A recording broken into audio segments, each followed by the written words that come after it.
નમસ્કાર દર્શક મિત્રો, ભાવેશ વ્લોગના એક વધુ નવા વિડીયોમાં આપ તમામ દર્શક મિત્રોનું હાર્દિક સ્વાગત છે। હું આવ્યો છું ગંગાધરા પાસે અલગધામ મંદિરે રામાપીર બાપાના દર્શન કરવા અને તમને બધાને રામાપીર બાપાના દર્શન કરાવવા માટે।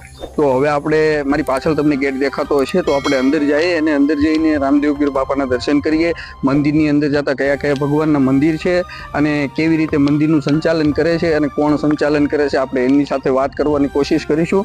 અને વિડીયોમાં જ્યાં જ્યાં પણ તમને રામદેવપીર મહારાજ દેખાય ત્યાં કોમેન્ટ કરી, જે અલગધણી, જે નેજાધારી, જે નકળંગ નાથ અથવા જે રામદેવપીર મહારાજ લખવાનું ભૂલતા નહીં। અને વિડીયો પસંદ આવે તો વધુ લાઇક શેર કરજો, ત્યાંથી લાઇક શેર કરવાથી અન્ય લોકોને પણ બાપાના દર્શન થાય છે। આવો મારી સાથે। તો મિત્રો હવે આપણે મંદિરની અંદર આવી ગયા છીએ, અને મંદિરની અંદર આવવાની સાથે મારી પાછળ તમને રામેશ્વર મહાદેવ દેખાતા હશે, કે પેલું રામેશ્વર મહાદેવનું મંદિર આવે છે। આપણે મંદિરની અંદર જઈ અને મહાદેવના દર્શન કરીએ, અને બાજુમાં લક્ષ્મીચંદ બાપુની સમાધિ છે, તો એમને પણ આપણે દર્શન કરશું, જેમને 9 વર્ષ થયા છે બાપુને દેવ થયા તેના। અને બાજુમાં માતાની પણ સમાધિ છે, તો એમને પણ આપણે પ્રવીણા માતાની સમાધિ છે, એમને પણ મળશું ને ત્યાં પણ આપણે દર્શન કરીશું। અને આગળથી તમે સીન જોયો જ છે, આ તરફથી અંદર આવવાનો રસ્તો છે, અને મારી પાછળ પહેલું જ મંદિર રામેશ્વર અલખ રામેશ્વર મહાદેવ મંદિર આવે છે। આવો આપણે મંદિરની અંદર જઈએ।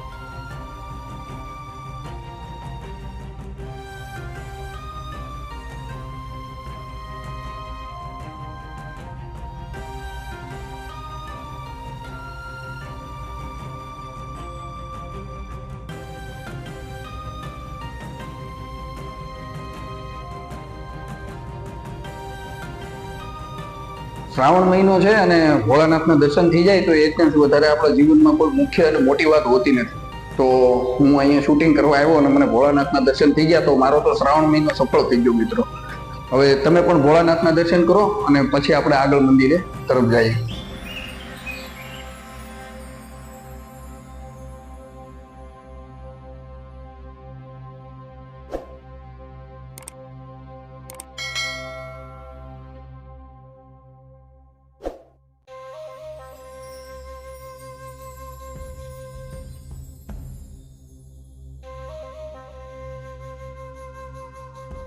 હવે મિત્રો આપણે ભોળાનાથના મંદિરેથી બહાર આવી ગયા છીએ, અને હવે આપણે લક્ષ્મીચંદ બાપુની સમાધિ તરફ જઈએ અને એમના દર્શન કરીએ।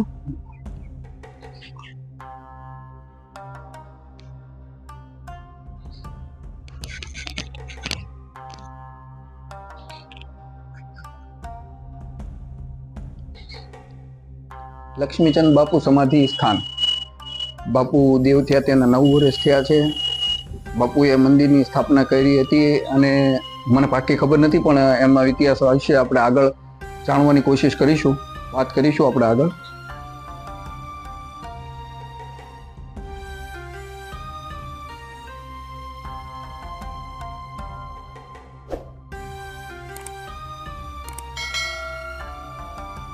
મિત્રો હવે આપણે મંદિરની અંદર જઈએ અને જોઈએ મંદિરની અંદર કેવી મૂર્તિ બનાવેલી છે અને મંદિરની અંદર શું શું છે।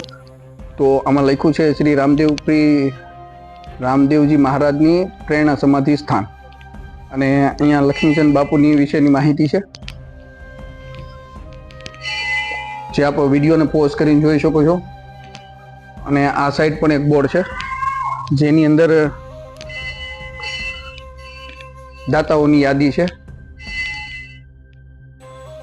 વિડીયોને પોઝ કરી અને તમે નામ વાંચી શકો છો। હવે આપણે આગળ જઈએ મંદિર તરફ।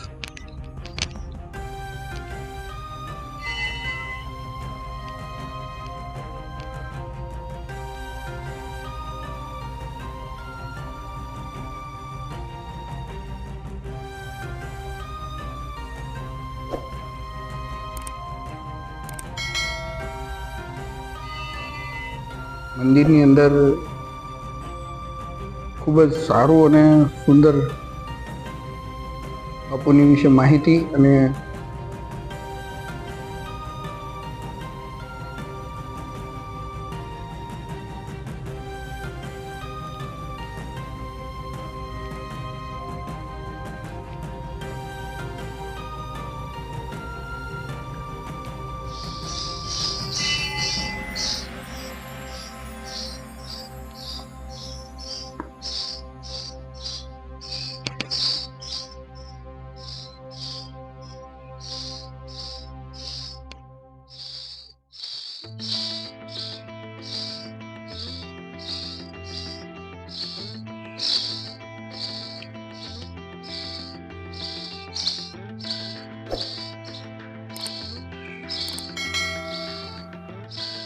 અમે પરમિશન લઈને આવ્યા છીએ એટલે શૂટિંગ કરવા દીધું છે અમને.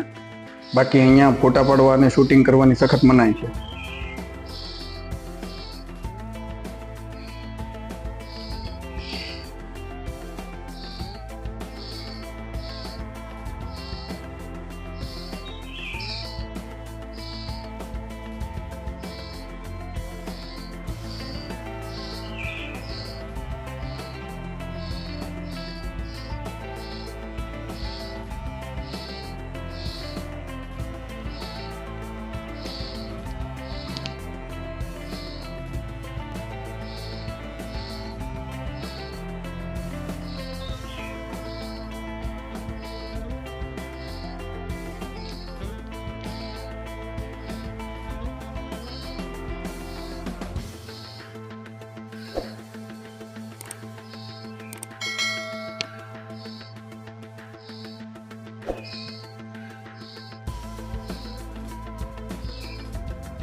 તો હવે આપણે મંદિરની અંદર જઈ અને દાદાના રામદેવ પીર બાપાના દર્શન કરી.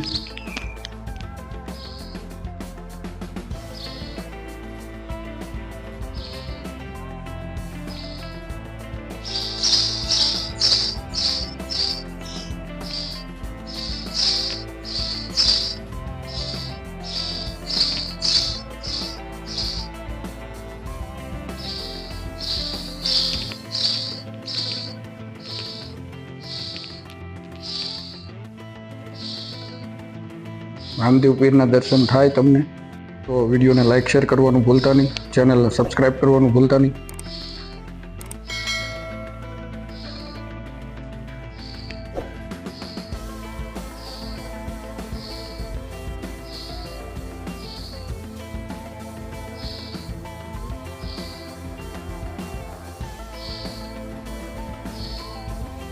હવે મિત્રો આપણે નીચેના મંદિરના દર્શન કરીએ અને આપણે ઉપરના મંદિરે દર્શન કરવા આવી ગયા છીએ. અને મને અહીંયા એક ખાસ વાત જાણવા મળી છે કે મંદિરના નામ ઉપર ક્યાંય પણ ફંડ ફાળો ઉઘરાવવામાં આવતો નથી. તો જો ક્યાંય તમને આ મંદિરના નામ ઉપર ફંડ ફાળો ઉઘરાવતા કોઈ જોવા મળે તો દેવો નહીં અને મંદિરના ટ્રસ્ટીઓને જાણ કરવા વિનંતી. તો આવો આપણી સાથે હવે આપણે મંદિરની અંદર જઈએ અને મંદિરની અંદરના બાપાના દર્શન કરીએ અને લાઈક શેર કરવાનું ભૂલતા નહીં. રામદેવ પીર મહારાજના દર્શન થાય તો વિડીયોને લાઈક કરી અને શેર કરજો અને કોમેન્ટમાં જય અલગ ગણી લખવાનું ભૂલતા નહીં. આવો.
તો મિત્રો હવે આપણે મંદિરેથી આ તરફ સત્સંગ હોલ તરફ આપણે આવી ગયા છીએ અને હવે સત્સંગ હોલના દર્શન કરીએ. અને આ મારી આ બાજુની સાઈડમાં પુસ્તક મૂકેલા છે, તો એ પુસ્તકનો થોડા આપણે એક નાનો એવો સીન જોઈશું અને સત્સંગ હોલનો સીન જોઈશું.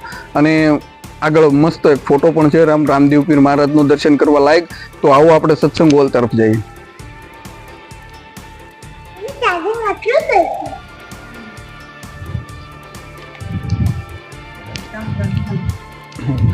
તો આ જે પુસ્તકાલય મિત્રો તમને દેખાય છે એનું અલગધામ ગ્રંથાલય નામ છે. અને અહીંયા ધર્મને લાગતી પુસ્તકો છે, તો વાંચવી હોય તો એના માટે બેસવાની પણ વ્યવસ્થા છે. અને સામે પુસ્તકો મૂકેલા છે જે ફ્રીમાં જ આપે છે ને, વાંચવા ફ્રીમાં જ આપે છે, એની કોઈ કિંમત નથી, ફ્રીમાં તમે વાંચી શકો છો.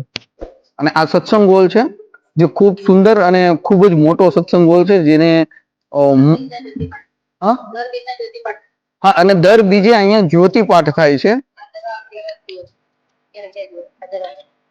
ભાદરવા મહિનાની 11 દિવસે અહીંયા જ્યોતિ પાઠ સત્સંગ, અચ્છા સત્સંગ, ભંડારો અને ભજન. મારી સાથે આ મંદિરથી ટ્રસ્ટ અને મંદિર સાથે જોડાયેલા એક બેન છે, એ મને માહિતી આપતા જાય છે. તો હું એ બેનનો ખૂબ ખૂબ આભાર માનીશ, એમને મને માહિતી આપી.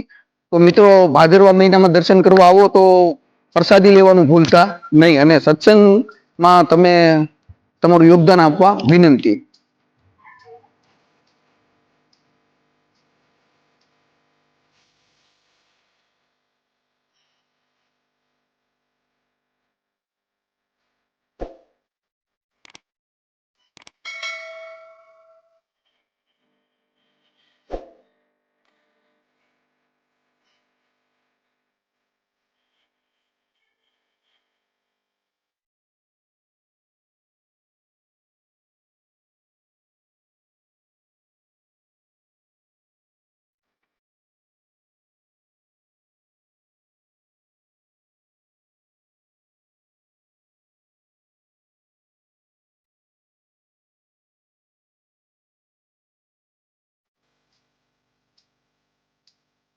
દર્શક મિત્રો, હવે આપણે બાપુની ચરણોમાં વંદન કરી અને બાપુને થોડીક જાણકારી લેવાની કોશિશ કરીએ.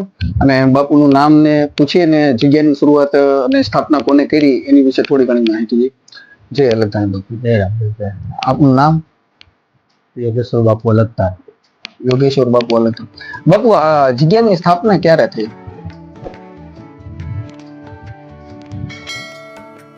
મંદિરનું નામ શ્રી શિવ શક્તિ રામદેવ અલગધામ સંચાલિત શ્રી લક્ષ્મીચંદ બાપુ નકલંક સેવા મંડળ.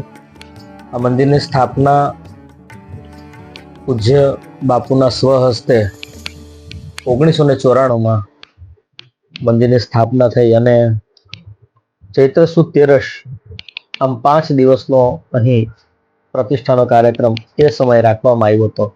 અને ચૈત્ર સુદ તેરસના દિવસે પ્રાણ પ્રતિષ્ઠાનો ઉત્સવ ઉજવાયો. તો ત્યારે જ્યારે મંદિરની સ્થાપના થઈ ત્યારે એમનું આ મંદિરનું જીર્ણોદ્ધાર અને મૂર્તિની પ્રાણ પ્રતિષ્ઠા એ બધું લક્ષ્મીચંદ બાપુએ સ્વયં કરી હતી કે કોઈ મોટા માણસના હસ્તે કરાવે?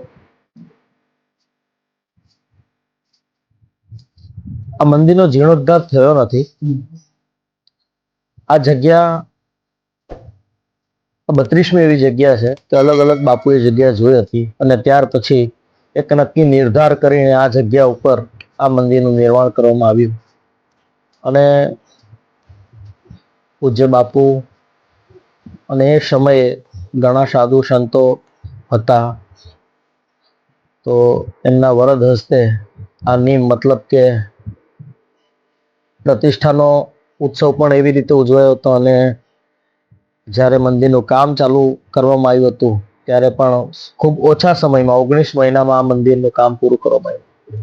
અને 12 બીજની ઉજવણી કરવામાં આવે છે રામદેવ પીરની આ મંદિરના? મહિનામાં 2 બીજ હોય છે, એક વદ બીજ અને શુદ્ધ બીજ. તો અહીં દર શુદ્ધ બીજના બાબા રામદેવજી મહારાજના ધજા નીજા નો સવારે પ્રોગ્રામ હોય છે. શિખર ઉપર ધજા નવી બદલી થાય છે. અને તેમજ આવનાર દર્શનાર્થી માટે અન્નક્ષેત્ર ભવનમાં મહાપ્રસાદ હોય છે. અને રાત્રે ભજન સત્સંગ પણ અહીંયા હોય છે. અને રામદેવજી મહારાજનો દિવ્ય જ્યોતિ પાઠ હોય છે. તો મિત્રો હવે અમે મંદિરને પૂરા દર્શન કરી અને બહાર આવી ગયા છીએ અને લાઇટ વહી જવાને લીધે બાપુની ને મારી વાત જે હતી એ અધૂરી રહી છે. તો જેટલી વાત અમારેથી રેકોર્ડ થઈ છે એટલી વાત મેં રેકોર્ડ કરી છે અને આ વિડીયો હવે અમે અહીંયા સમાપ્ત કરીએ છીએ. તો આશા રાખું છું કે વિડીયો તમને પસંદ આવ્યો હોય છે. રામદેવ પીર મહારાજના દર્શન થયા હશે. તો વધુ આવા વિડીયો જોવા માટે અમારી ચેનલ સબસ્ક્રાઇબ કરવાનું ભૂલતા નહીં અને વિડીયોને વધુ લાઇક શેર કરવાનું ભૂલતા નહીં અને કોમેન્ટમાં જે લખવાનું ભૂલતા નહીં. હું તમને વધુ એક નવો વિડીયો મળીશ. ત્યાં સુધી મને રજા આપો. જય માતાજી, જય શ્રી કૃષ્ણ.